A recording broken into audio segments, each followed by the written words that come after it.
Good evening to you all. It's a particular pleasure for me this evening to introduce Annie Clark and Andrea Pino here to give a Durham Castle lecture entitled, as you can see, The Empty Chair, Sexual Violence and Rape Culture as Global Barriers to Education. They will ask the question, how is it that many students around the world never become doctors, lawyers, leaders, or for that matter, fulfill themselves in any occupation because their education was interrupted by sexual violence? More and more chairs, they will suggest, are empty as a result of the experience of sexual violence. Annie and Andrea are co-founders of the organization End Rape on Campus. Together, they filed a crucially important federal complaint with the Department of Education against the University of North Carolina, which was focused on the mishandling of sexual assault claims.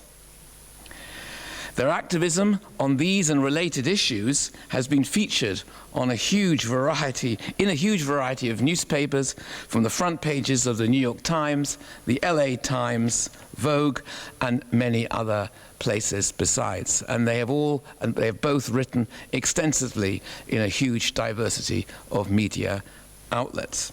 In 2013, this is quite an accolade, Annie and Andrea were both listed alongside President Barack Obama as one of the most influential forces in higher education, and are featured in the campus sexual assault documentary, which many of you have seen, The Hunting Ground. The topic of tonight's talk is, of course, controversial. It is disturbing, it is often challenging. And I just wanted to say that should any of you afterwards want to talk to counselors, we have some here in our midst, and you just have to come and let me know after the event. In the meantime, please will you join me in giving our speakers a very warm welcome, and we just want to say how pleased we are to have you here to discuss this really crucial topic. Thank you.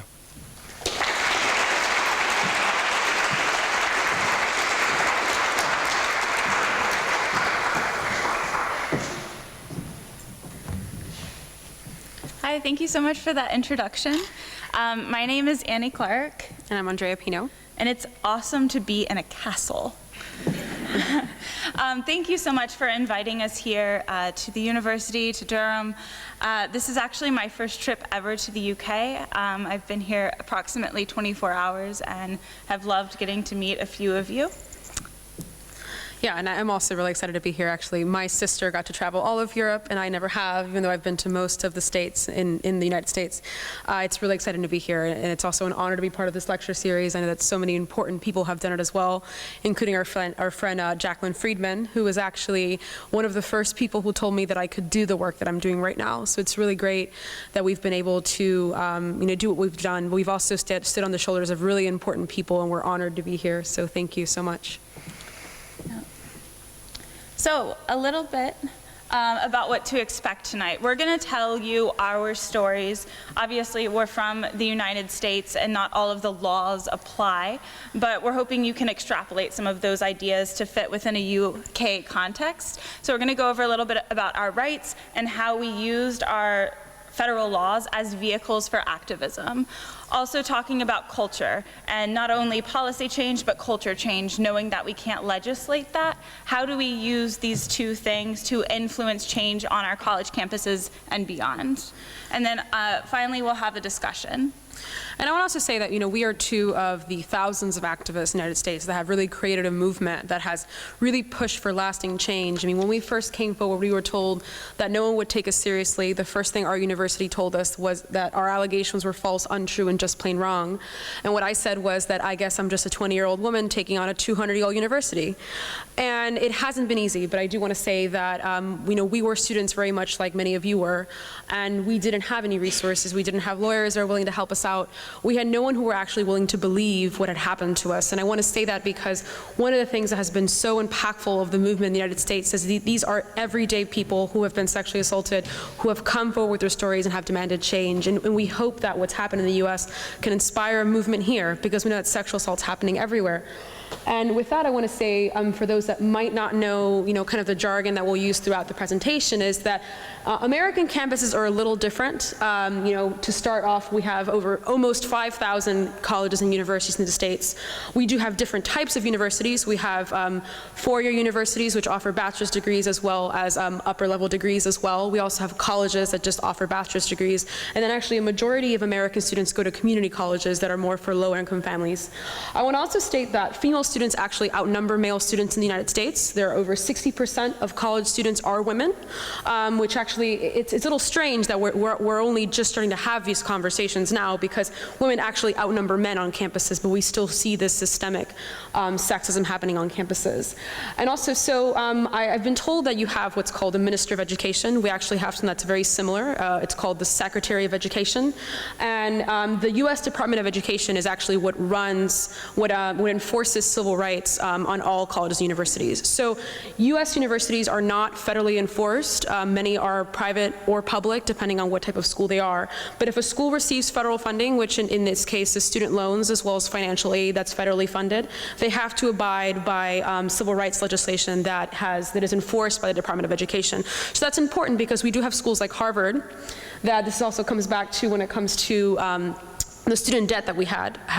Harvard actually has an endowment of $31 billion. It is the wealthiest university in the United States. and with that, even Harvard, even institutions as powerful as Harvard, must abide by civil rights legislation that is enforced by the Department of Education, which is important for this, because even with campuses as small as community colleges and campuses as large and powerful as Harvard, they all must abide by the same laws. And I want to also say too that most of the major American universities are residential. So that's important, because most of the cases that we talk about, these students live next to each other. So what we see is that universities have a hard time talking about these problems, because oftentimes the perpetrators are the ones that are living next door. Okay, so who we are. If you have not seen The Hunting Ground, chances are you have no idea who we are. So we're going to take it a step back after learning a little bit about American colleges and universities, and just tell you our stories and how we came to be here today.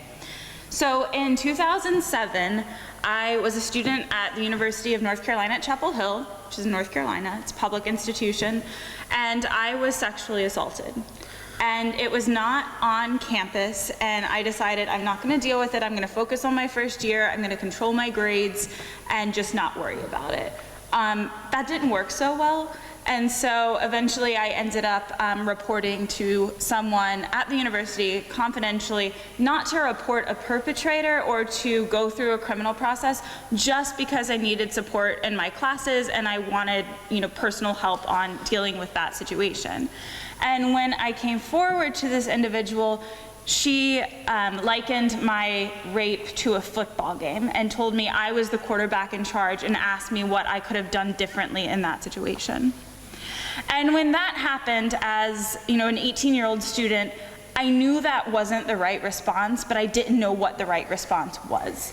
And so I decided that I wanted to learn more about sexual violence, about gender-based violence, about how people should respond, and what our policies were at UNC Chapel Hill. And what I came to find was that nobody really knew a lot about campus-specific sexual violence. We had amazing community advocates, people who had been working for years on domestic violence, on sexual assault, but the campus community wasn't having this conversation. It was very much in the shadows, and people who came forward about this were usually to a roommate or a friend, and it was very silenced. And so I decided that nobody should have to experience a victim-blaming response that I had received, so I decided to create an anonymous reporting system within the university. And so what I did was, with the help of a dean of students and an awesome ally in our student union, was put up kind of like comment boxes that you see in restaurants, but on the walls of bathrooms, where students could anonymously report their experiences and also take resources if they didn't want to face somebody who might blame them for their experience. So I worked on that within the state of North Carolina, making sure that people could report their sexual assaults, and then I graduated in 2011 and took a job at the University of Oregon a year or so later and started working with students there. And what I found at the University of Oregon was very similar to what I had experienced as a student at UNC, and found that my students were not getting the support that they needed there. Yeah, so I was a first-generation college student, so my father is actually a refugee from Cuba, and my grandfather was a political prisoner. So my family never had access to education, and most of my family actually does not speak English.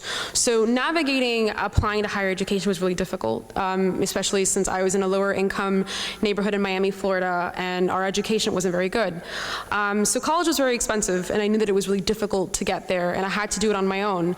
So when I discovered the University of North Carolina, I felt like I was home, and my family didn't really understand because I was, 800 miles away from home. But I fell in love with the school, and I was initially studying literature, and I fell in love as soon as I saw the Forest Theater, and I imagined Midsummer Night's Dream being acted there. But it was definitely the place that I loved, and. I was sexually assaulted my second year, and it was when I was at a party, and I was there with my friends who had learned about consent and had learned about sexual violence, and I myself had learned about sexual violence. But I never thought it would happen to me, and that's because I grew up in a neighborhood in which we didn't talk about sex. My secondary schools didn't talk about sex. We didn't think that sexual assault was really a relevant conversation because it only happened to women that didn't take care of themselves. But I took care of myself. I wore the right clothing. I wore warm clothing that night. It was a cold night in March. I had friends around me. I wasn't intoxicated. I hadn't taken drugs. I hadn't done anything. I was walking in well-lit places. I was in a place that I thought was safe. I did everything that my parents told me to do to take care of myself, but it still happened to me. And that's because I didn't know that those that commit sexual violence could be people that we knew and people that we found to be nice people that could be in my chemistry class, that could live in my residence hall. But they were. And since I thought that I must have done something wrong, when I woke up the morning after in a bed covered in blood, I told myself that I could have done something differently and that I shouldn't report it, because what if I didn't know if it was the right person? What if I was wrong about what had happened to me? What if I had made it all up in my head? What if it was a nightmare? I thought of all these things that I could have done differently, and I told myself that it simply couldn't have happened to a person like me, and a person like me who was told that I had to be a virgin until I was married. But I started struggling in my classes because I couldn't stop thinking about how much my body hurt and about these things that I simply couldn't process with anyone because we didn't talk about it. And then I decided that I wanted to drop a course that I was taking because I just simply couldn't deal with the course load.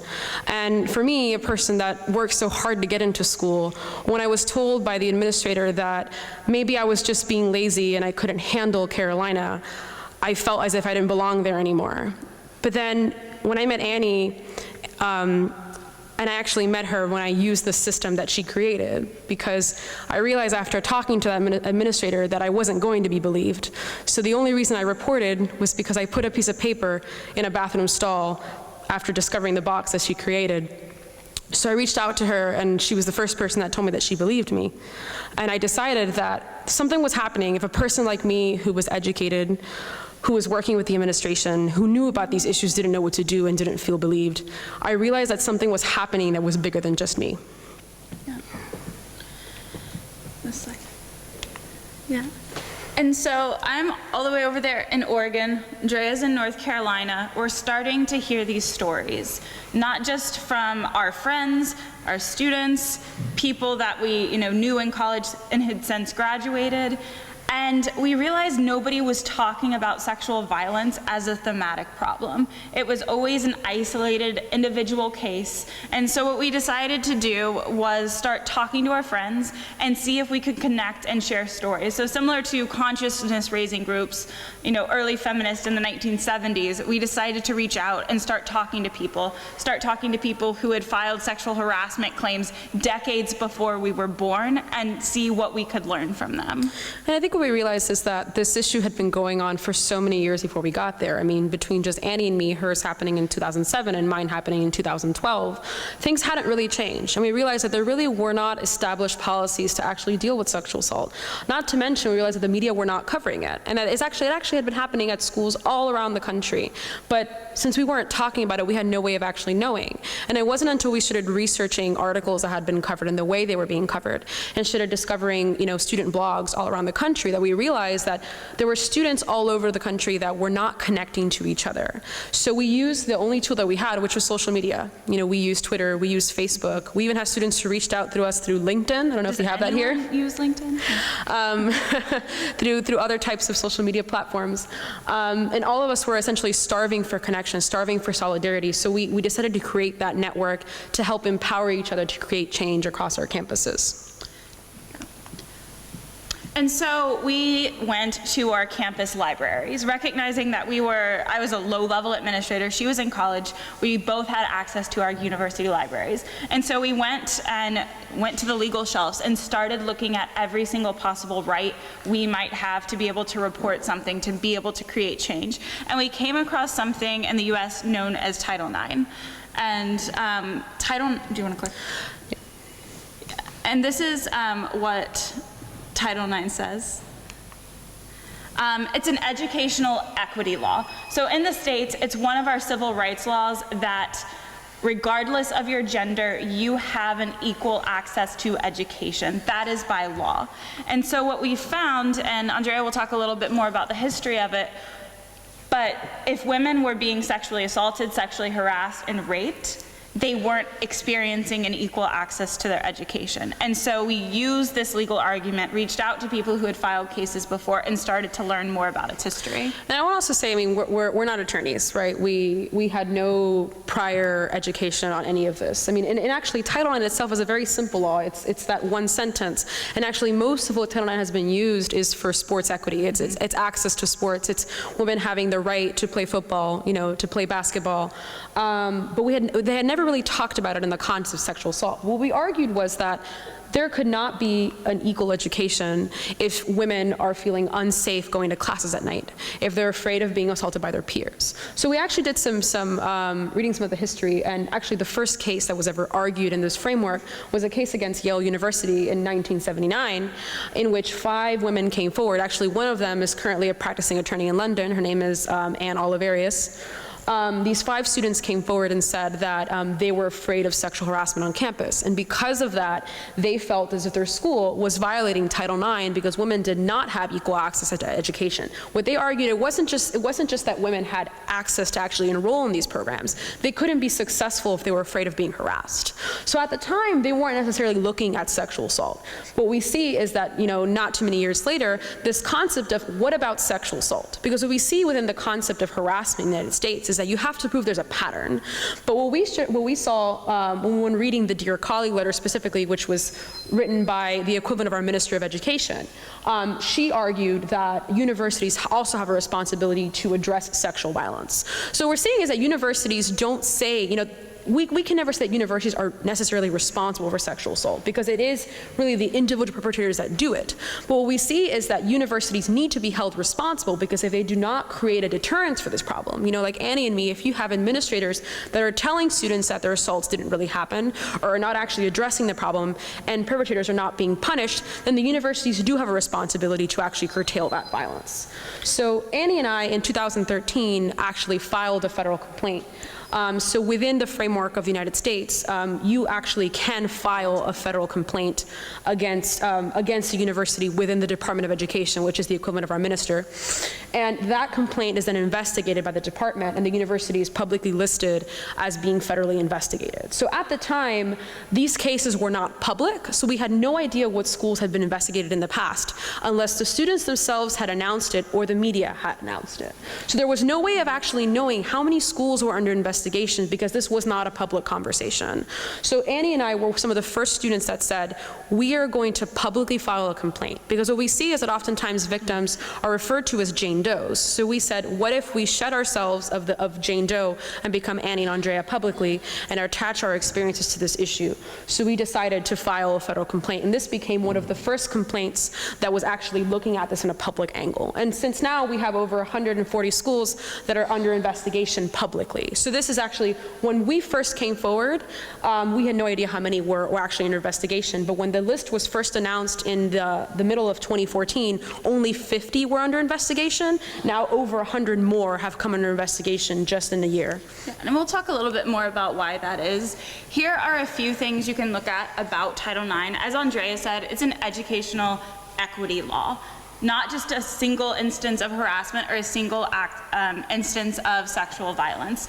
If you change your class because you're walking home late at night and you don't feel safe doing that, if you change your running route, if you don't go to the library to study for finals because somebody who perpetrated something is in there, all of those things go to educational equity and access. And so here are a few of the things that Title IX covers in the United States. Other than ensuring safety, if you come forward, they must protect against retaliation. Not only retaliation from that individual, but so, say for example, your perpetrator is a member of a sports team. Retaliation from all of those other members is also a topic of conversation.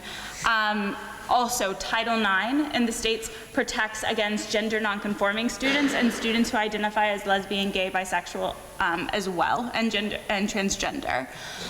They also must take corrective action. So not only do they have to respond to an instance of violence, but they have to do something to make sure that that doesn't happen again. And so separately from the UK, the US has two systems. We have a criminal justice system, so like the courts in the states, and then we have campus adjudication procedures, and they have different evidentiary levels. So with Title IX, if you have a campus adjudication procedure, that evidence is lower. You have to just prove 51%, because what you're talking about is an expulsion and moving classes. You're not talking about jail time. And so these two separate systems exist because the police aren't going to change your economics class. The police aren't going to move your residence halls.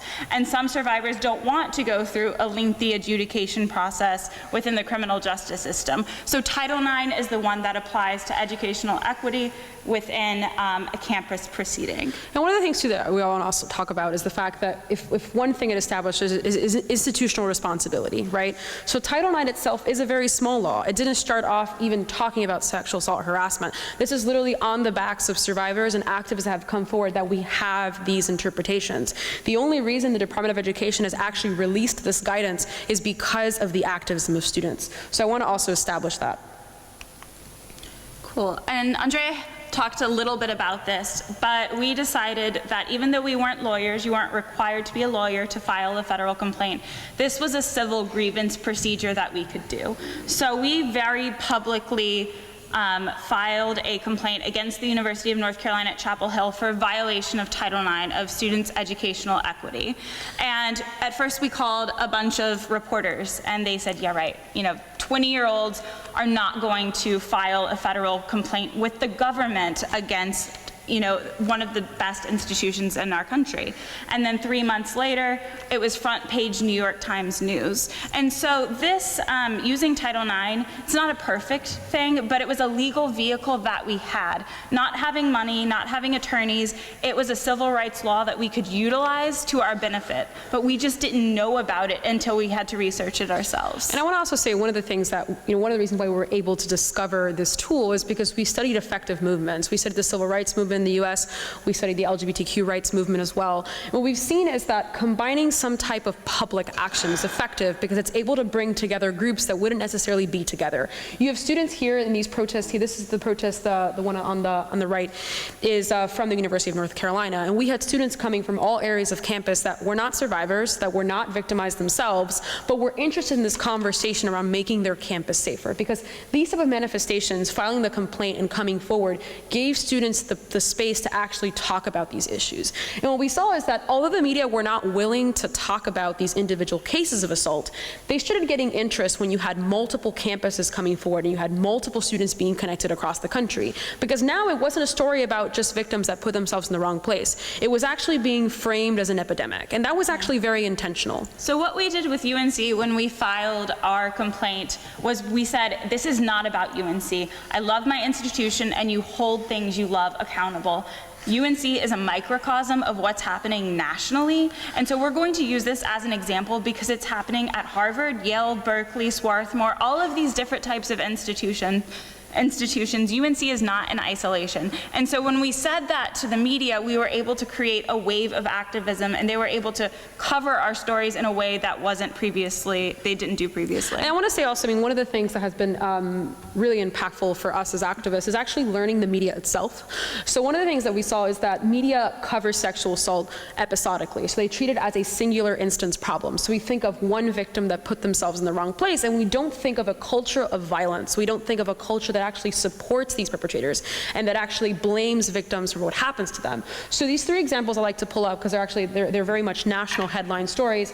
So the one all the way at the left is Yardley Love, who was a student that was actually murdered by her ex-boyfriend, who was a lacrosse player at the University of Virginia. So she had actually come forward multiple times about feeling unsafe around him. You had other lacrosse players who had said that he had threatened them. You even had lacrosse players from the University of North Carolina that went up to the University of Virginia that said, we saw him harassing her. But the university didn't do anything. So when she was murdered, the way it was covered was that this was a terrible, awful case, that, this only happens very rarely, that it's just something that, the poor girl was in the wrong place at the wrong time. They didn't cover it as if this was a person that actually had a prior behavior that indicated that he could have caused this, that this actually was going to happen. So the other two stories, one, I don't know if you might be familiar with, her name is Emma Sulkowicz, she's a friend of ours, and it was a viral story, all around the world, around a student who was carrying her mattress around Columbia University until she graduated or until her rapist was expelled. So he was never expelled, and they actually graduated together, and she actually graduated with the mattress, which was an earlier photo. The media covered it as just her story. And even though we actually helped with that complaint, we actually helped, I think it was over 20 Columbia survivors when they filed the complaint, they focused on Emma's story because it was easy to try to pick apart. They focused on what she wasn't doing. They focused on whether she was dating him or not. They focused on what she could have done before that might have put her in that situation. And they focused on making him this kind of tragic hero, that he was an exchange student from Germany. He was an excellent person, an excellent student. All his prior partners loved him. They focused on trying to make it, again, this small story that we could isolate ourselves from. So what we started focusing on with everything we've done is moving more to a thematic framing, talking about what areas of our society are actually creating a culture that supports violence. And that was something that wasn't easy because the media have a very hard time thinking about these cases being able to happen to anyone. Because the idea of us being victims of sexual assault is one thing because we're women, but the idea of every woman in our family, every man in our family being at the point that they could be victimized is something that we just cannot understand. We can't understand the fact that everyone could be a victim of sexual violence because that's too easy to digest. Sorry, too difficult to digest. So again, that's one of the things that we pushed when we were looking at this idea of media activism. We said that just because we were sexually assaulted, that doesn't mean that we could have avoided it. It's the fact that actually any student can be a victim of sexual violence. It's not about putting ourselves in a place or not. And I would encourage you too to think about the stories you've heard in your own country or at your own university and how it's covered in the media. Is it a one-time thing and somebody is fired or expelled and the problem goes away? Or are they connecting those dots and saying, King's College, Oxford, Durham, the same things are happening? And so looking at your own media coverage and trying to analyze that to see how reporters are covering that issue is important as well. Right. So that's a little bit of what I was saying earlier. Again, I think, it's really important to push back on media. Even just analyzing the media coverage here in the UK, we are seeing singular cases. We're not seeing this coverage of there being actually an epidemic of sexual violence here. And I would say, talking to some students earlier today, the UK is where we were in 2012. It's exactly like it. You see certain cases at Oxford, certain cases in different colleges around the UK, but we're not seeing this conversation of campus violence in the UK yet. So I would say, again, it's really important to challenge the media and really think about it more thematically. So, speaking of the UK. It struggles, doesn't it? Okay. There we go. Okay, so there was a study done by the Telegraph that said 1 in 3 UK female students will be sexually assaulted, and that rate includes sexual violence, rape, unwanted touching, penetration, all of those things. And that rate is actually higher than it is on American college campuses, which is huge. And the conversation here needs to happen more. It also said 1 in 8 male students will have been subjected to unwanted touching, and almost half of the women who had been assaulted did not report. All All right, so we were talking earlier in terms of the concept of campus violence. It really should be more than just talking about rape and sexual assault. I mean, think of it in terms of an iceberg. And, we talk about murder and rape and physical abuse and sexual assault being at the top because it's visible. We see the victims, we see the perpetrators, but we don't see what's actually under the water. We don't see things that actually lead there.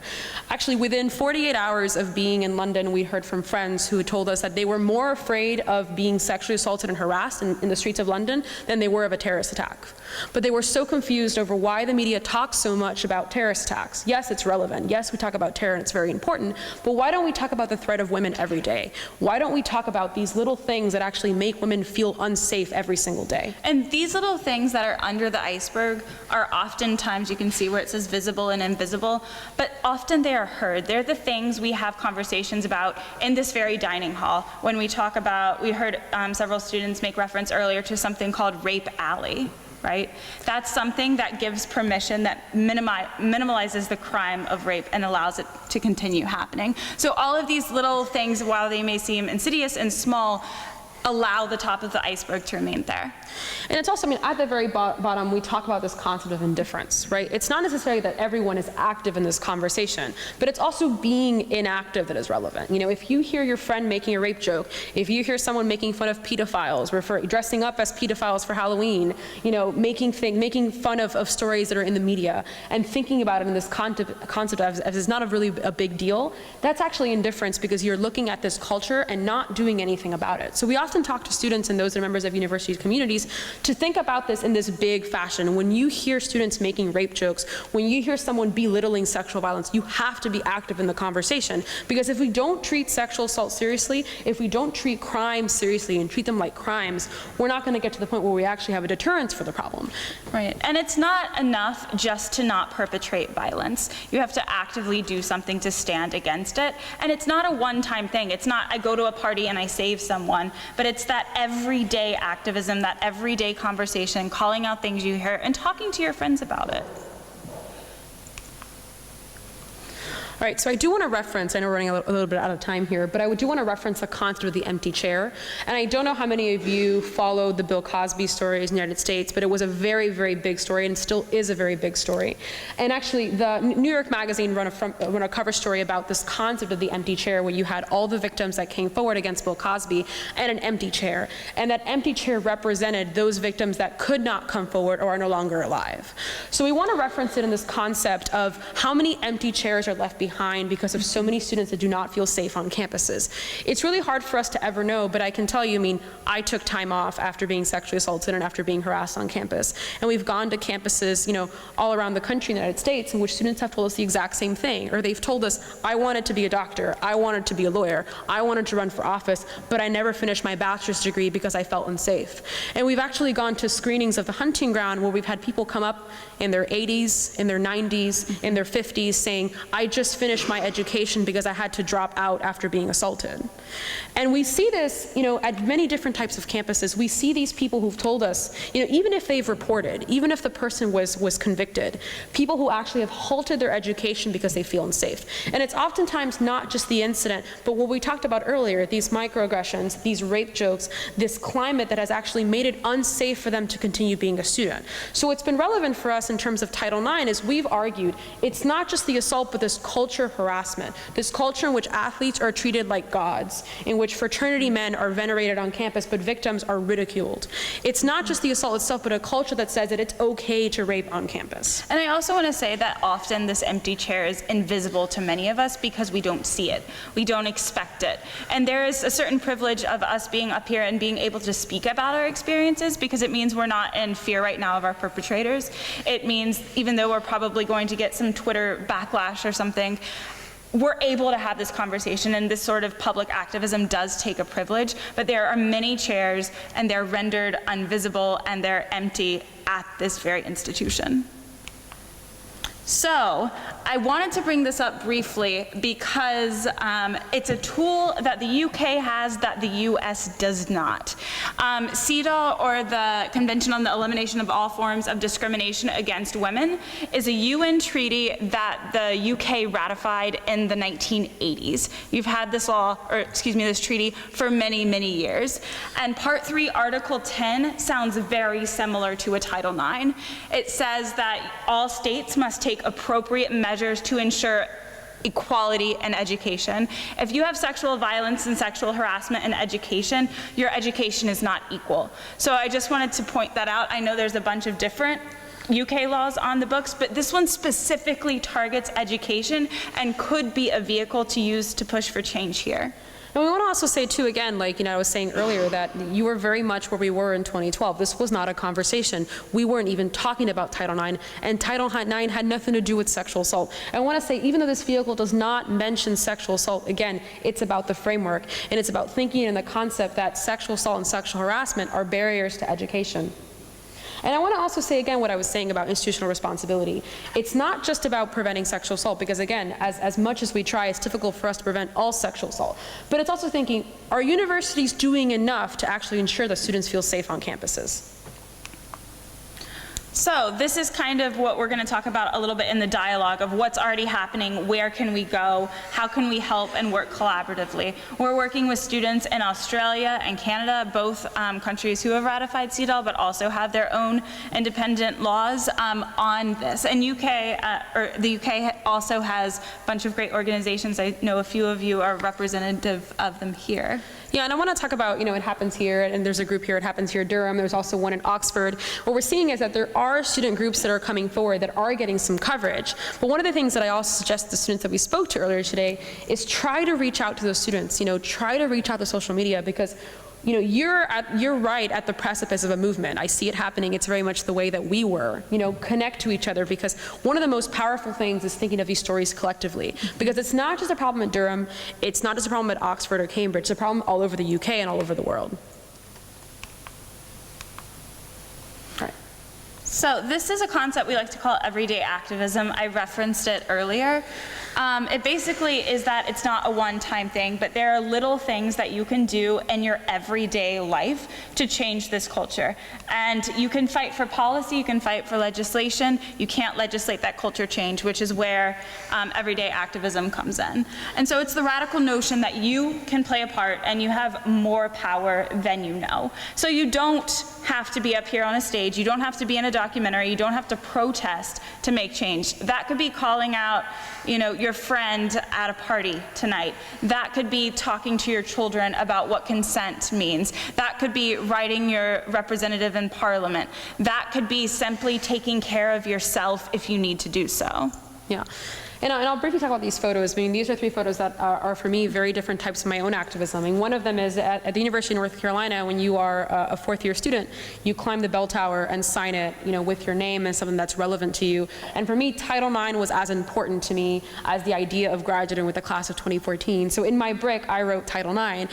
And it's something subtle that I didn't vocalize, that no one might know about until they possibly climb the bell tower themselves. But for me, it was important to leave my mark that way, because for me, associating myself with Title IX and associating myself with this cause was my activism, whether visible or invisible. And the last 2 photos, one is of Annie and me at Yosemite National Park in California with our dog when she was still a puppy. And this idea of self-care, it's radical, because we are told that survivors are broken, that once it happens to them, it's the worst incident of their life and they can never be the same again. For me, self-care is so important because they tell me that it's not possible. And hiking and being with Annie and our dog and being normal people, that itself is activism. And the last one is of Sophie's, actually with our organization, and that was the day that they had a press conference around the filing of their complaint. That is a more visible type of activism, but it's not mutually exclusive. It's not that you just have to protest and just talk about your stories. We want to talk about it in this spectrum of what is activism and how it's something that everyone can engage every day. Yeah, so I think the most important thing if somebody comes to you and tells you that they have been a victim of sexual violence is to believe them. And statistically, we know that there are more survivors in this room than are up here right now. So what I always say, and things like these, is if you are a survivor, I believe you. You are not alone, and it's not your fault. And I know those things are simple, but they can be radical and life-changing to someone who's never heard them before. Also, like Andrea said, practicing self-care, not only if you're a survivor, but also if you're an activist, because that work is draining. And sometimes, honestly, getting out of bed, it's cold here, putting on some sweatpants and eating a bowl of cereal, that can be activism, and that is okay. And you have all of these different facets of how to fix the problem, because it does require a multifaceted solution, and there's not one level or type of activism that's better or worse than another. And I want to also say, especially for those that are working in this issue or are considering working, it's so important to center survivors, and it's so important to create spaces for everyone. We often talk about this as it's often a very gendered conversation, but both men, trans, and gender nonconforming people can be assaulted, as well as members of the rest of the LGBTQ community. But oftentimes, they're not part of the conversation. Oftentimes you have committees that are formed and survivors are never invited. So we talk about asking those hard questions and talking about why aren't survivors part of the conversation, and why isn't that it's more of not more of a sustainable conversation? Why is it oftentimes just one task force and not more of an ongoing conversation? Right, because we know with institutions in particular, like colleges, institutional memory is very short. You go on, you graduate, and by the time you've learned the policies, know who the players are, you're about to graduate and find a job and move away. So we talk about mentoring of young students and making sure that all types of people and all years of people are included in this conversation. And so this is a little house, if you can see, it says non-compliance, compliance, and commitment. And right now in the states, we have federal law like Title IX, which is the basement, the floor. And a lot of schools are currently in the basement. They're not compliant with federal law. Their policies on paper are incorrect. And even if their policies on paper are good, a lot of times they're not enacted in the way they're meant to be. So non-compliance is basically just not doing what you should be doing under federal law. But compliance is where the problem is, I really think, because once you hit that, a lot of schools think they've ticked off all the boxes, they have the right people, they've hired people, they've done the trainings, but they're not really committed to the issue. It's really a compliance of how do I not get sued? How do I make sure I have all these people the government says I should have, but are those people the right people? Are those people really there to help students or just protect the institution? And so here are some questions on the right-hand side that you can ask yourselves, you can ask of your institutions, and just making sure that there is an ever going up process towards commitment and you don't just stop at compliance with your policy. And I want to also say too, how much do you actually know about your policy, and do your peers know about it? Or is there even a policy? And in many cases, there's not. What we hear too is that, and also in American colleges and universities, oftentimes cheating and academic integrity are more important than sexual assault and campus safety. And it's unfortunate because just our alma mater, our universities expelled multiple people over the years for cheating and other academic integrity problems, but they have not expelled anyone for sexual assault for over 24 years. So it's been, very much a long time, longer than I've been born, than I was born, than someone's actually been expelled for sexual assault. So it's asking those hard questions. How can there be a deterrence for sexual assault if cheating is treated more seriously than sexual assault itself? So, I was just going to say, what we know anecdotally is that a survivor is more likely to drop out, aka the empty chair, than a perpetrator is to be expelled. And I think that the last question, I think, speaks volumes. Do you feel safe coming forward? If you were assaulted by a rugby player, would you feel safe coming forward? Would your friends feel safe coming forward? Would you feel safe if you saw something that seemed wrong? Would you feel safe interrupting that? And I think, again, that's a bigger conversation, talking about the iceberg earlier. Does the culture support those that come forward and actually ask those hard questions? So here is our contact info in case you want to get in touch. We also do have a small chapter of End Rape on campus in the UK, and hopefully we're going to be connecting a few more universities to that. Anyway, I was just going to say, and we'll be around for questions and discussion for the next however long you want to stay. But thank you so much for coming. Yeah, thank you so much.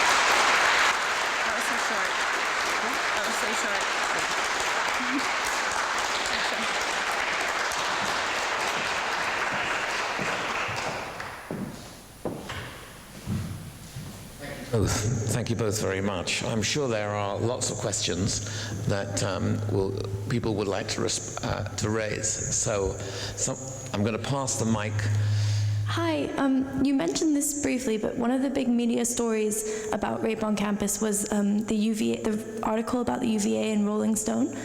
And I was wondering, you kind of touched on this, but like how Greek life and fraternities and kind of like idolizing football players, how these kind of things played into the debate. But did that story make it all the way over here?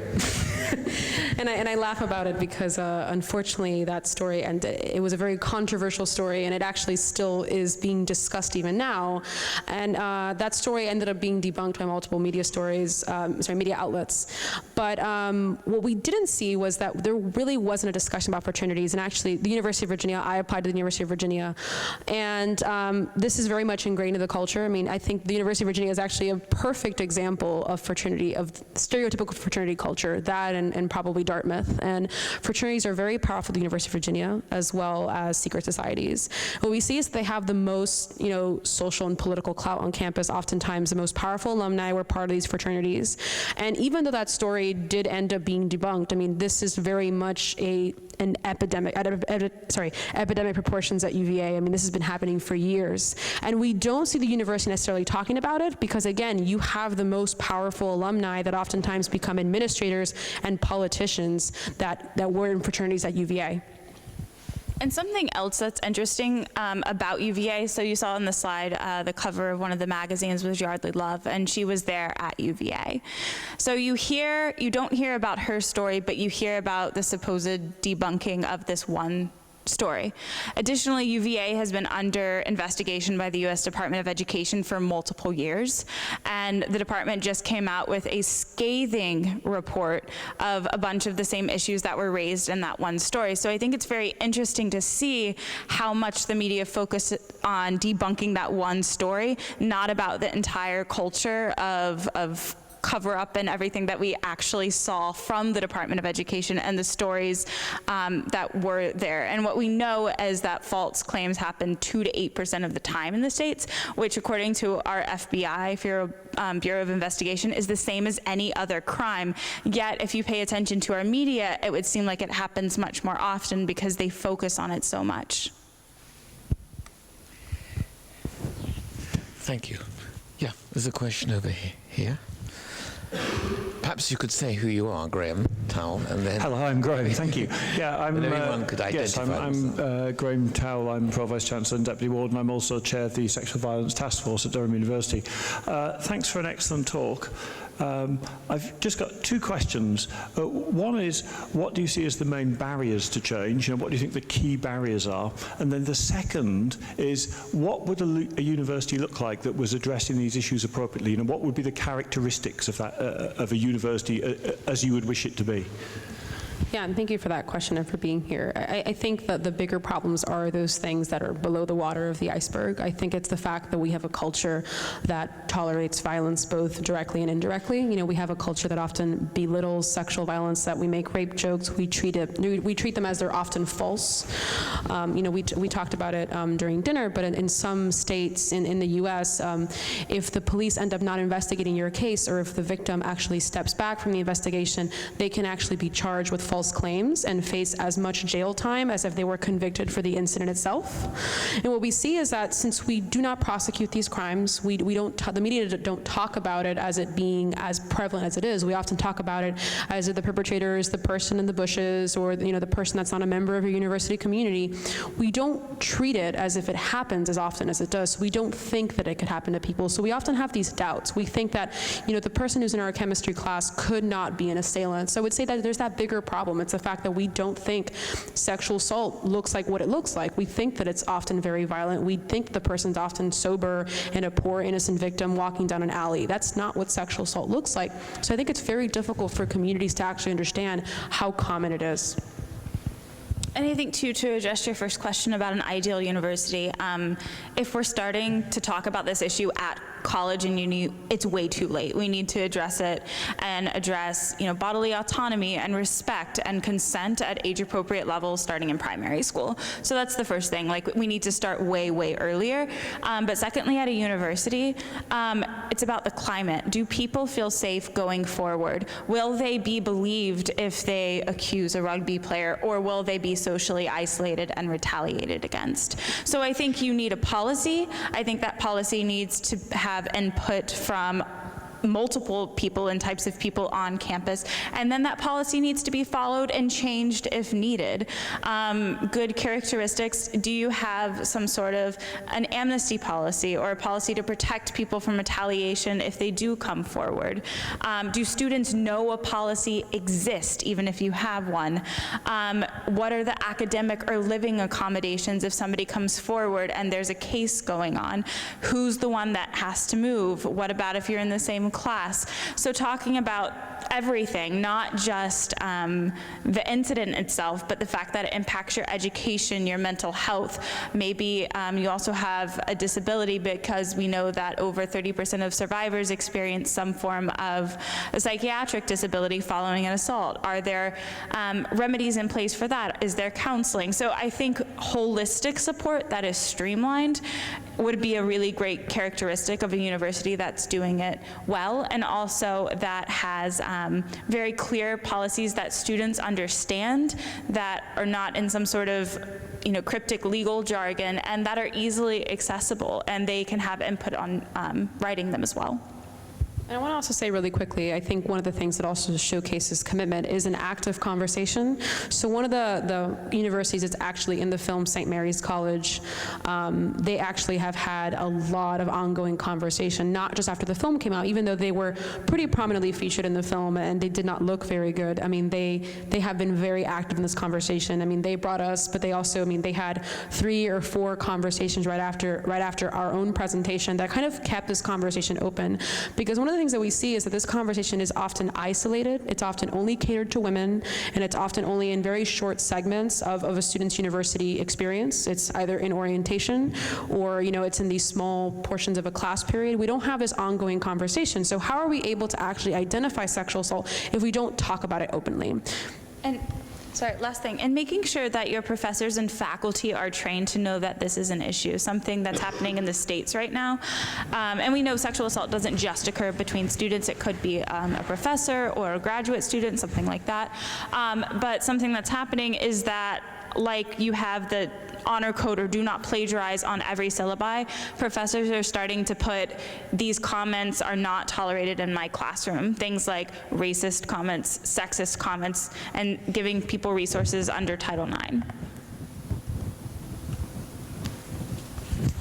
Graham, do you want to come back on that? Or? No, I just want to ask Graham whether he wants to follow that up. Well, just to say, thank you. That's very helpful, really, is all I'd want to say. Thank you. You followed it up. Yes. Although it seems, put it away a bit, it's very, very good reactively to things that have already happened. What can universities, governments, primary schools, secondary schools do to create an environment in which this isn't a problem in the first place? Should we just take one other question at the same time? 2 rows, 3 rows back. There, stop. Did someone in this row have a question? Yes. Yeah. Thank you very much for your wonderful presentation. No, my question was more like, so in your experience, does education matters? And when I say education, I'm referring more to the kind of like, introductory, small, like, not even trainings, but like kind of, how would you call that? Like, well, education, let's say, given to students, for instance, in their first year or second year, because, and here you will correct me if I'm wrong, but I think in Durham they only offer that at undergraduate students, and so master's students, for instance, are not involved into this kind of programs, which to me seems, doesn't make much sense. So I wonder if in your experience, these kind of like programs that kind of introduce the concept of, what is sexual harassment, how, you know, because in the end it's a matter of what is legal and what is not, what is a crime and what is not. And especially in like multicultural campuses or like colleges, it can become a serious issue of like not knowing what is legal and what is not in a country that is not your own. Yeah, thank you for both of your questions. I'll keep it brief and then pass to Andrea, because I know we have a few more. But it actually is interesting that you bring that up, because it parallels what's happening in the US, because we got so focused on undergraduate students and then didn't tell law students, med students, grad students that they also had rights. And so making sure that if you do go somewhere that has, you know, higher ed degrees, that those people are involved in the conversation and they also have training and information and know it. So absolutely. And then to go to the first point of how do we make sure they're proactive rather than reactive, your question is your answer. Be proactive and do a lot of those things that we were talking about, like having education in primary and secondary school, not just about safe sex, but about what healthy sex looks like, what consent looks like, what relationships look like. And also having, you know, policies at your universities and educating students about those policies before, you know, you have some big story, you know, blow up in the news. You shouldn't have to have an awful catalyst to start having these conversations, because sexual assault's happening, you know, this week, just you might not hear about it. So I think starting today. And then also to address that issue in terms of culture, you know, sometimes students will get emails if there is a I don't know, a fire or a bomb threat or a sexual assault on campus, and making sure that the language in those emails is very intentional and they're not safety tips such as make sure you have your headphones not in at night, make sure your phone is charged, make sure you're not walking alone if you're female. We see that at a lot of universities, not just in the US, but internationally. Those are the safety tips to make yourself not a victim, but to start by saying, if something happens to you, it's not your fault. Here are the resources that we have, and just the framing that of the messaging that goes out to the university, not in the instance of a crisis, but all the time, is very focused on, you know, if you're a victim, it's not your fault. That can shift the culture. And also say, I mean, a lot of these emails that we've seen, and we've actually collected a couple over the years, is that even if the incident involved a person, you know, that knew the perpetrator, if they were dating, if they were in a dorm room, if it was well lit and they were all wearing clothes and he was a nice guy, they'll still put in those comments at the end. So again, like, how could that victim have prevented the incident if it happened in her own bedroom? She couldn't have. Her phone was charged. She was not walking out at night, but they'll still put these things at the end of the email. So again, it's challenging that framework. Why is it that even when the incidents are nothing like what we stereotypically think sexual assault is, why do we come back to that stereotype? And I'll also say again to what you were saying about grad students, it's a huge issue, and it's also a huge issue for study abroad and exchange programs. In the States, we do not usually educate students who are about, you know, being sexually assaulted when they're abroad in the context of a peer. They do educate in the context of being assaulted by a stranger, right? My sister studied abroad in Italy and in France, and when she studied abroad, she said that she had heard from students in those countries that they never talked about sexual assault in the context of happening within their classroom. They only talked about it happening when you were walking around Paris or walking around Rome. And again, it comes back to the exact same framework as those emails. We don't think of educating students about what might happen in their own living arrangements or in their own communities. And one of the things too with grad students is that what we see is that we often talk about sexual assault only happening to young, irresponsible girls who are drinking too much. So we don't think to educate grad students who are professionals, who might be married, who might have children. We don't think of educating them because, again, it's only people who put themselves in those situations that are sexually assaulted. And I think going back to the question again, the preventative frame starts with this paradigm shift in recognizing that only 10 to 20% of sexual assaults are stranger related.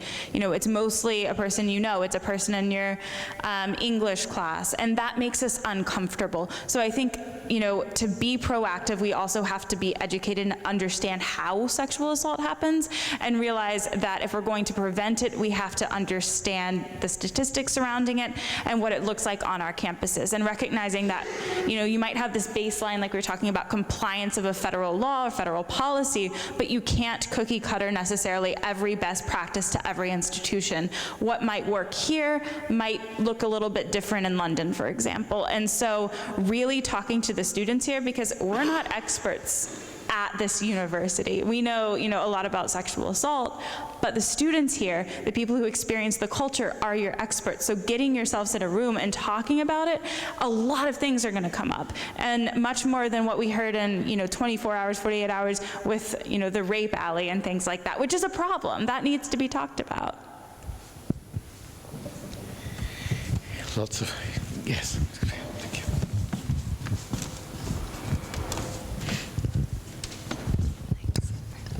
What responsibility or duty do you think that universities have, and colleges here, which is relevant to Durham, but universities have at an institutional level to interact with student groups?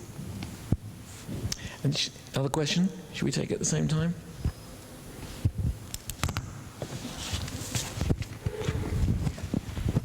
I actually have a question from the other way around, because we're talking about victims and how victims should come forward and talk about it.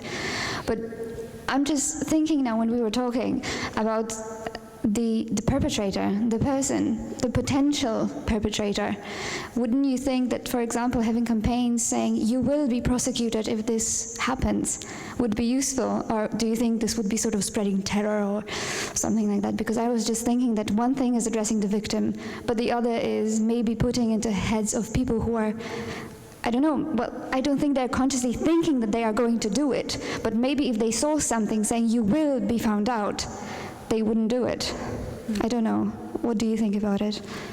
It's a good question. I just want to address the first part about saying victims should come forward and should talk about it. I think that language, and sorry if we were unclear, is actually a little, especially in the States and elsewhere around the world, really dangerous. And that coming forward, sharing your story, reporting to the police, all of those are individual survivor choices. And if you want to do that, that's great. If you don't want to do that, that's great. And so making sure that you trust an individual survivor to make the decision best for them. But to the frame of your question, absolutely, the burden should not be on a survivor of violence to come forward. It should be on the person who committed that act. I think if institutions actually took sexual violence seriously, there would be a deterrence. And I know Andrea will speak a little bit more about that, but currently there's not a deterrence. There's more deterrence for coming forward because you're going to get blamed. And with student groups, yes, I think they have a responsibility because they're students. And that's, regardless of their affiliation, they're still a student of the university. Yeah, and I'll say also, I'm still waiting for the American University president to say, I will not tolerate rape on this campus. It has not happened. I'm waiting for it to happen. And there was actually an incident in Oklahoma in which a couple of fraternity men at Sigma Alpha Epsilon, which is a fraternity that's often mentioned in the film, it's kind of notorious, they had this very racist chant, and literally within 24 hours, the president gave, this very powerful speech saying that racism is not tolerated on this campus, which had you told anybody in my parents' generation that a president would have said that, they would have never believed you. And they were automatically suspended. It wasn't an investigation. It was literally just after seeing that video, I do not want the students on my campus because of that behavior. I do not tolerate racism on this campus. What if that were to happen for sexual assault? What if there had been, just one video, which there's been dozens already, so there's definitely enough evidence already, just one video in which a sexual assault had been captured, or even just, a Facebook post, a tweet, that had these photos, that had these comments publicly, and a president saw it and said, I do not tolerate rape on this campus and you're expelled. We haven't seen that. And that's because we have this concept that we don't necessarily have in other crimes, that there's this other side, there's this accuser who's come forward who's trying to ruin his life. We have that for sexual assault that we don't have for any other crime. And I think it comes back to asking those hard questions, why is it that you'll expel someone for cheating or for not, for poorly citing a journal article, but you won't expel them for sexual assault? I mean, it's just, and it's one of those things too where we see is that it's never bad enough to expel someone. It's never bad enough to ruin his life. I mean, I can talk about this for hours in terms of how severe some of the crimes have been in the United States, especially that have been recorded, that have been shared, that everyone knows about, that that victim is never going to get her privacy back.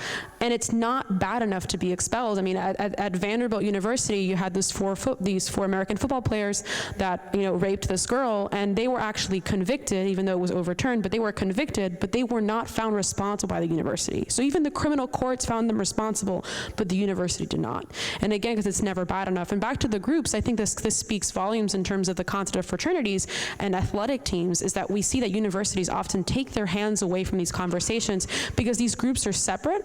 So were any of these students to be accused of plagiarism, the school would get involved. But if they're accused of sexual assault, they're not. And that's because we often see schools kind of be hands-off when it comes to student groups and let them self-regulate. And we often even see police that don't even want to go inside fraternities because they're separate from campus. So I would say, again, universities need to be much more responsible for student groups because, after all, they are students. I would like to think that Durham University would not tolerate racial abuse of any kind. I would also like to think that rape would not be tolerated or sexual violence would be tolerated in any kind. And I think there are procedures here that would in principle address these issues. But where I think it gets more difficult is in the culture, the below the surface of your iceberg in the UK. Because the below the surface of your iceberg is, after all, everyday culture. It's laddism, it's drinking, it's all these things mixed together that fuel a kind of pervasive sexist culture. And there, I would say, whilst Durham University would probably say they wouldn't tolerate explicitly racist discourse of any kind, every day we hear sexist discourse all the time.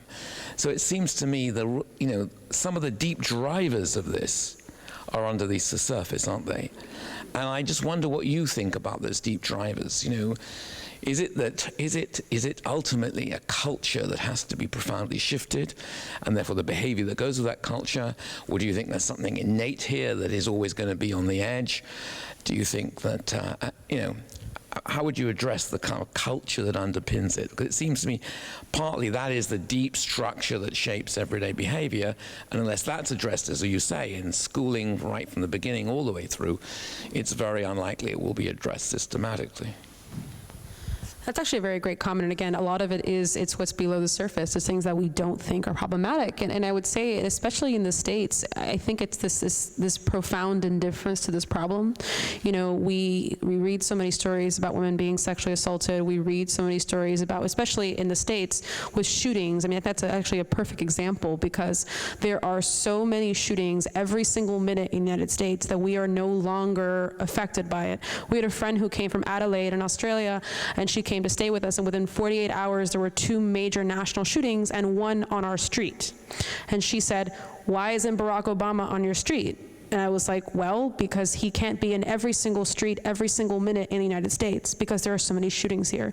And she said, you know, if there was a shooting on my street, our prime minister would be there.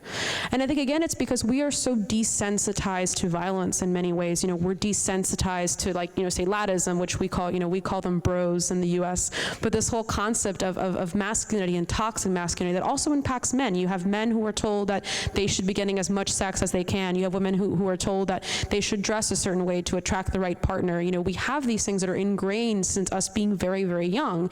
And one of the things that I often use as an example is I have the German Shepherd that was in the presentation. And when little girls approach my German Shepherd, they're much more likely to ask me if they can pet her. And, you know, she's very cute and very happy, and I often say yes, you know, and then she asked me, how does your Shepherd like to be pet? And I said, well, on her back. And then, you know, she asks again, and then she leaves. And then oftentimes little boys will come and scream and bark and laugh at her, and then my Shepherd gets very afraid, but, you know, she's fine. And then I tell the parents, you know, why don't you tell him to ask me before you do that? You know, what if my dog is aggressive? And they're like, oh, he's just a boy, he doesn't know what he's doing. You know, he's too young to understand what's happening. But he's the same age as a little girl who just asked me if she could pet my dog.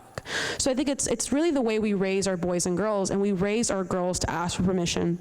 We raise our girls to be, you know, quiet and demure, and we raise our boys to be confident, always get what they want.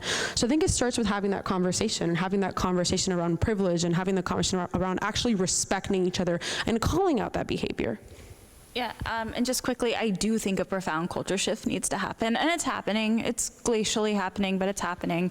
And, you know, you see that with children, but also thinking about adults. When you have a star footballer accused of something who is found responsible, or Bill Cosby, we'll use, because it's the title of our presentation, that article, The Empty Chair. You have 40 some odd women who have come out against this man, and yet people still watch him on TV. People still buy tickets to football games. People still support and cheer a rugby player on because, well, it was just one guy, it was only a few people. We can dismiss that and look away. And so every time you put on that jersey and buy tickets into that stadium, you're actively participating in cheering somebody on. And so it's culture shift from, you know, very early ages, but also thinking about what we do as adults that allows that to continue. I'll also say really too, I mean, this is supposed to make you uncomfortable, you know, I mean, it's not easy to call out your peers, it's not, I mean, there are times which I feel very unsafe calling out rape jokes in which, you know, I hear someone on the train saying something and I do not feel safe coming forward. I think it's important to talk about that because, you know, it's sometimes not safe to come forward, it's sometimes not safe to, you know, interact with someone at a party, and it's not up to those that might be victimized to do something, but again, it's knowing the fact that this is very systemic and it's not going to go away from one day to the next.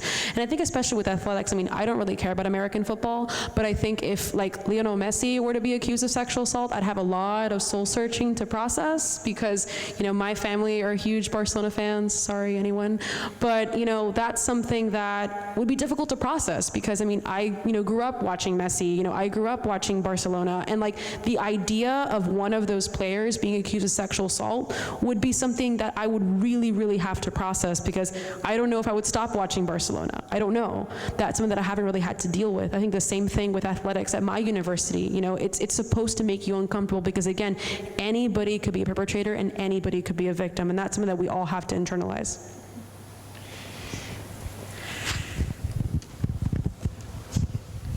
Hi. I teach criminal law and including sexual offences, and I totally agree with everything that you've just said about the culture change. But what I find is that sometimes when I'm teaching this area of law, that people kind of say, because there are parts of the law in which kind of opinions kind of come in, and particularly with juries and even judicial directions, that, you know, these rape myths kind of come in and people's attitudes towards rape make a big difference towards it. But I find that sometimes my students kind of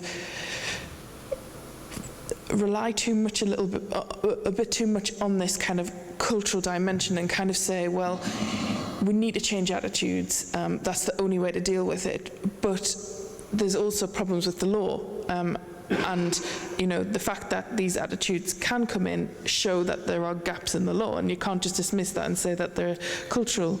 It's just cultural, and while the cultural thing, I think, is the most pervasive and big issue, I wondered whether that, I don't know if this is a comment or a question, I can only apologise for that, whether that relates particularly to, if that also relates to this kind of campus policy where, you know, if there are gaps, this is when attitudes can come in and make a difference rather than just attitudes being the problem.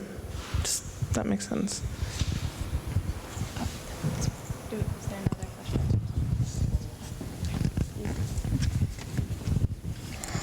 Hey, so I work at the university as a university administrator, and I'm a feminist, so my instinct is obviously believe the victim. I believe you, it's not your fault.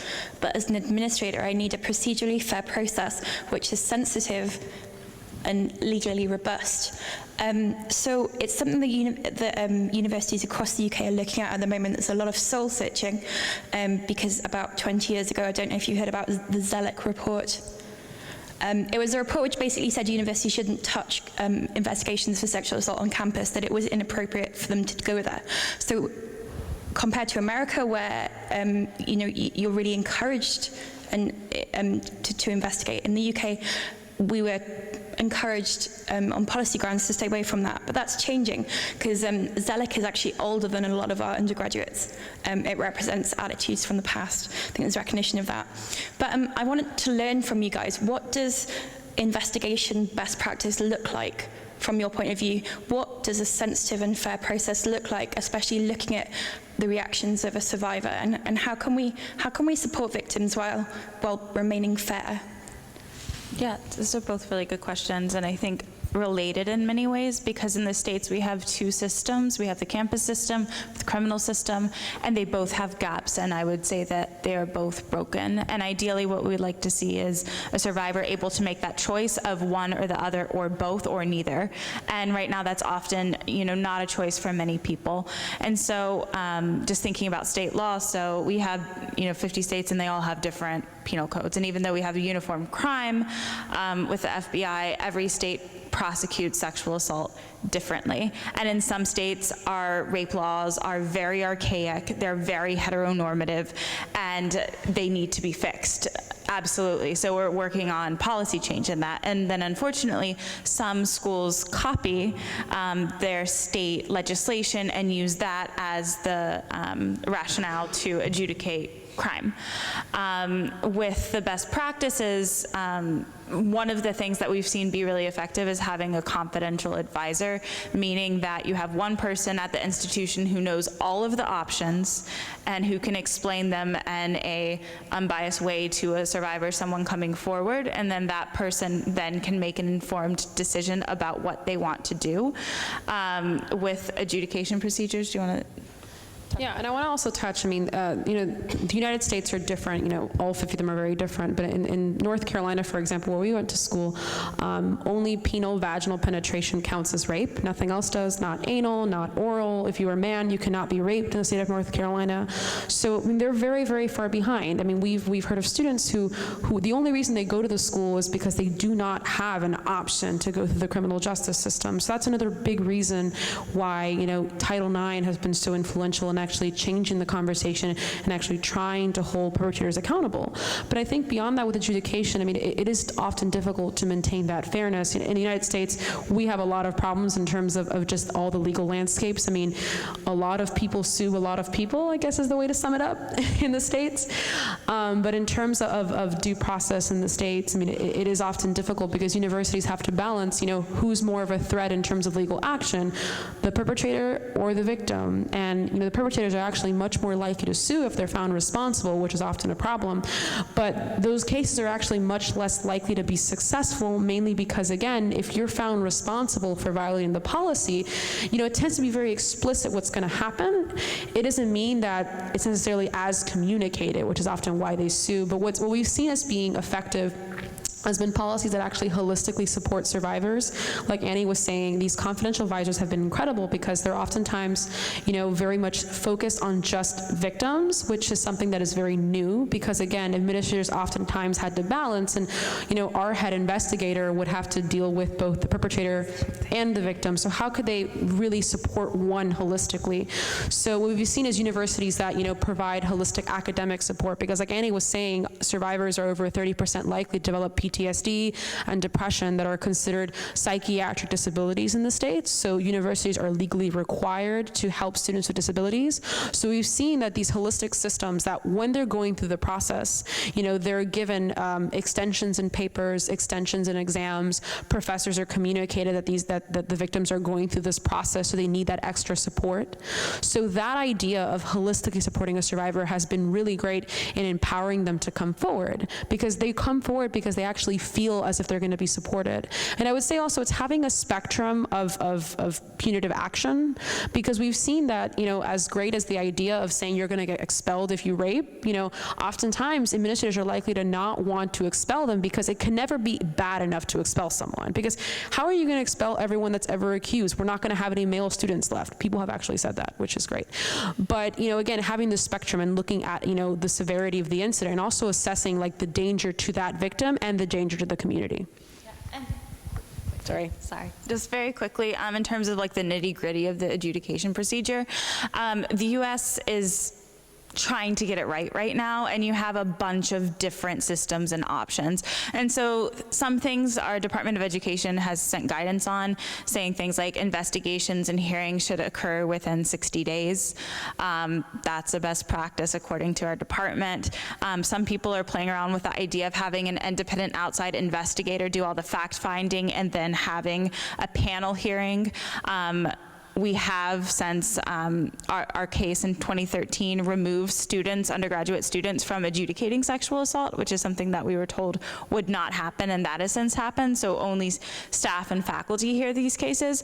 But I will say, regardless of if it's 3 people on a panel, 5 people on a panel, if you have an internal investigation, external, I think it's really important to remember that equality and trauma-informed education are not mutually exclusive. So you can have a jury, you can have a panel that is very educated in why a survivor's story might shift, why somebody might cry, why somebody might not cry, and still have an equitable procedure. And I think we, in the States right now, we're afraid of this overcorrection of, oh wow, if people know how victims and survivors act, we might not have fair processes. And in reality, the upper hand is always so heavily on the perpetrator, and we're slowly starting to shift towards equality. But those two things, having an equitable hearing, making sure everybody's informed of everything in the same manner at the same time, given the same information, the same opportunity to present statements, witnesses, all of that equality can still happen if people are trained in what trauma looks like. Given the time, we'll go on for another few minutes, 5 minutes or so. Should we just collect remaining questions? There's going to be a few. Can you handle a whole lot at once? Or just... We'll try. Yes. Let's go with the question up. Yeah, question there. Hi there. Thank you so very much. You are incredibly inspirational. My name's Joy Easterby and I work for Rape Crisis, Darlington and County Durham. It's really just a point to say that we provide free confidential counselling. We also have a specialist counsellor within the university. We've also got a helpline as well. So if anybody does need to contact us for advice or support, then you can do that. I'm here this evening with my colleague Katie Wheatley, who has developed a programme around consent and sexual violence, and Katie has been taking that into colleges and schools, and it's something that we're hoping to roll out across the county. I think that for me, education is the way, and it has to start at a much earlier age than undergraduate, around consent and sexual violence and what that is. 1 in 3 young women, those figures are just appalling. 1 in 8 young men, that is just unacceptable. And I guess, we've started to have the conversation now. And I think we need to have more conversations. So thank you very much. Thank you.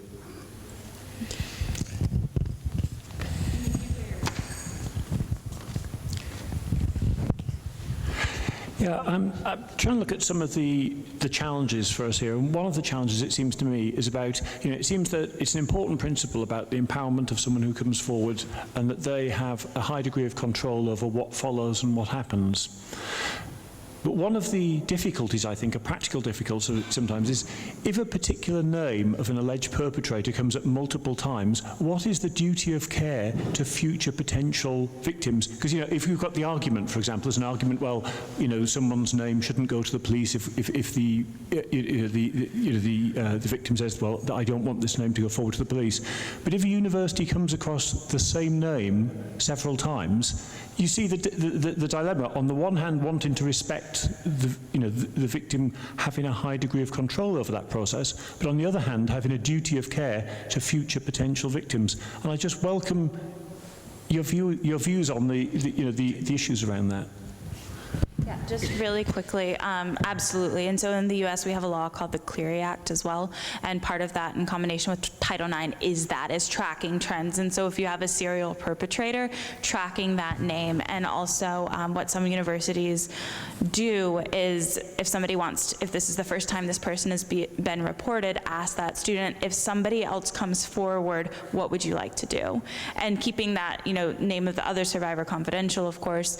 And often what we see is in cases of serial perpetration, when more people come forward, people are more likely to make a statement either anonymously or with their name once they know somebody else has been impacted.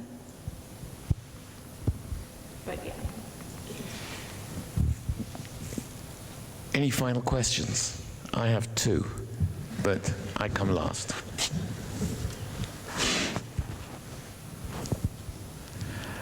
Okay. Here's a thought experiment, and I want to just separate out the role of alcohol. I mean, there must be teetotal campuses in the US. Does behavior vary significantly in teetotal campuses?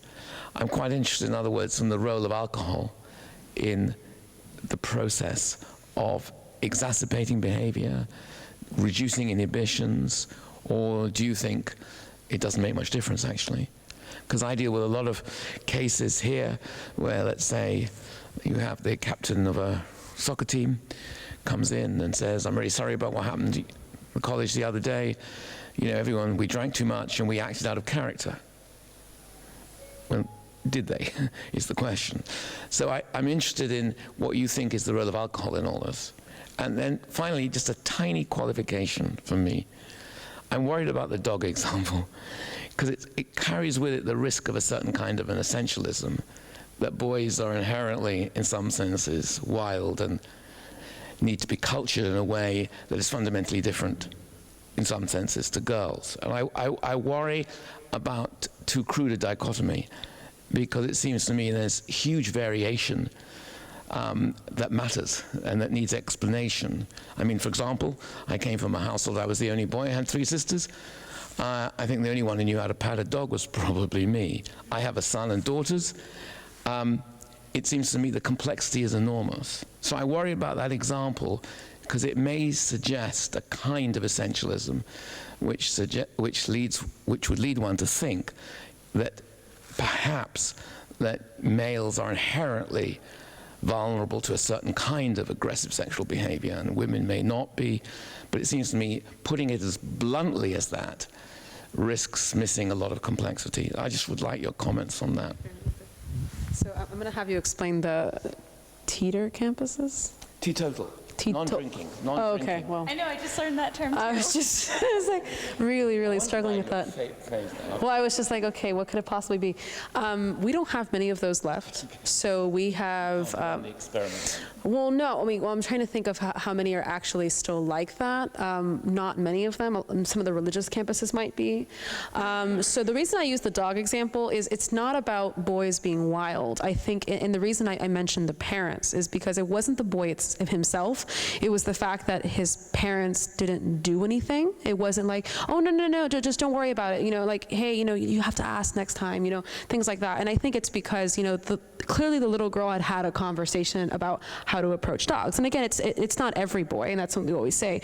But what we see is that it often does start very young. And, my cousin has 2 boys, and she says that, whenever they come home from preschool, they say things and do things that she didn't teach them. And there was a docu-series in our public television that looked at a trans boy that was just transitioning to being a boy, and his friends had accepted him, and you have this essentially this ideal example. You have a transgender boy that is being accepted by all his friends, and then he's being told, hey, when you want to get, this really hot girl, you have to make sure that you get an ugly girl your first year, and so you can get the pretty girl next year. So you even have a transgender boy, who was assigned a female at birth and lived as a female for a few years, that is being told these things. So it's not necessarily the boys themselves, it's the way they're socialized and the way that boys are told what is success, what is power. And it's not necessarily the parents themselves, but the culture and the expectations of boys. It hurts boys and it hurts men. You know, men are told they should always be available for sex. They're always told that they should, you know, be having a certain amount of money and doing so many things that actually helps them achieve that greatness.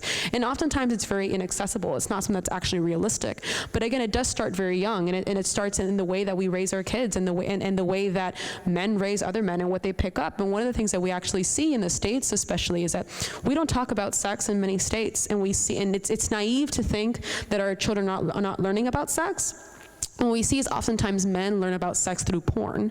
And we see that men are taught that these are expectations of sex. They're taught that women shouldn't enjoy sex, that, you know, it should always be about, you know, the man's accomplishment in sex. It shouldn't be about her actually wanting certain things. And again, it's more the societal expectation of men and the way we raise men. There's actually this documentary called The Mask You Live In that looks at masculinity and how it actually impacts men, and especially how it impacts male victims of sexual violence. Because again, we have this concept that men should always want sex, so they can't be sexually assaulted. It's not something that's actually possible. So I talk about it in that way, and that's why I often use the dog to talk about, you know, kind of this concept of it starting so young that we don't talk to boys about. And I think a huge thing too is, you know, teaching boys about body autonomy. You know, we don't teach boys that, you know, certain parts of them are just theirs and they have a right to say no. You know, we don't tell boys they have a right to say no to hugs and say no to handshakes. You know, we don't talk about it that young, and that's why I use that example. So. Everything you said in terms of socialization, and then also I just learned teetotal campuses. But in terms of the alcohol conversation, I think it's definitely one that needs to be had, and we can talk about, you know, binge drinking and drinking culture and socials and things like that. But I think in conjunction with sexual assault, we need to recognize that alcohol is the #1 date rape drug, and it's used as a weapon in many instances. And so while we can talk about it, it's a fallacy to say if we take away alcohol, sexual assault won't happen. Actually, I think the UVA, one of their fraternity, I think it was UVA, gave the advice to women, don't drink because rape is a problem here. And so I think that just doesn't work, and it shows a very simplistic view of sexual assault. So while I do think we need to have that conversation about safety for everyone, to say that if you take away alcohol, sexual assault won't happen is wrong, because alcohol doesn't cause rape, rapists cause rape. Anybody feel cheated if they don't ask a question now? Yes, well. So rape certainly is an issue on that campus. Even though, I mean, men and women can't spend time alone together in rooms, it still happens. So obviously, you know, we know alcohol can be a factor in all kinds of situations, but rapists will find ways to attack people wherever and however things are. So it's important not to blame on any one thing. And I say that's why I mentioned that quick tidbit of you know, religious campuses. I think that's actually a huge other problem in the States. I mean, especially schools like, I don't know if it's Brigham Young that you're referencing, but Brigham Young, and you have Notre Dame, and you have like the very, very big religious institutions where they can't even talk about sex. At the University of Notre Dame, students are forced to sign a chastity contract that they will not have sex within the 4 years that they're enrolled at the university, including holidays.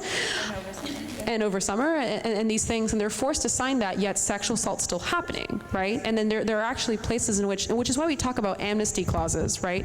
Because there, you know, our drinking age is 21 in the States, and there's often cases in which the victim has been charged with a drinking ticket, has been charged with violating the honor code for drinking underage, but then, you know, they're still reporting sexual assault, which is why it's so important, because even though, you know, it is illegal to drink if you're under 21, you know, it doesn't mean that you know, just because you drank, you put yourself in that situation. And just because the school says that drinking isn't allowed doesn't mean that it's not happening, which is actually a huge thing, especially in the religious campuses. The same thing with sexual activity. Just because it's not allowed doesn't mean that it's not happening. And like you were saying, like, people will always find access to alcohol and drugs. They will always find access to, you know, they will always be able to rape regardless of what the policies say, which was so important to talk about. Going? Well, it remains for me then to thank you both very much. You've come a hell of a long way, but we are really glad you came. I know there are many people tomorrow who want to continue this conversation and to continue to engage with your expertise, but I think on behalf of everybody here, And I'd like to just thank you for bringing your practical experience to this conversation, your very considered reflections to this conversation, your inspiration to others here, and for helping us find ways of going on better in dealing with these absolutely crucial things. So it remains for me then, on behalf of everybody, to thank you very much.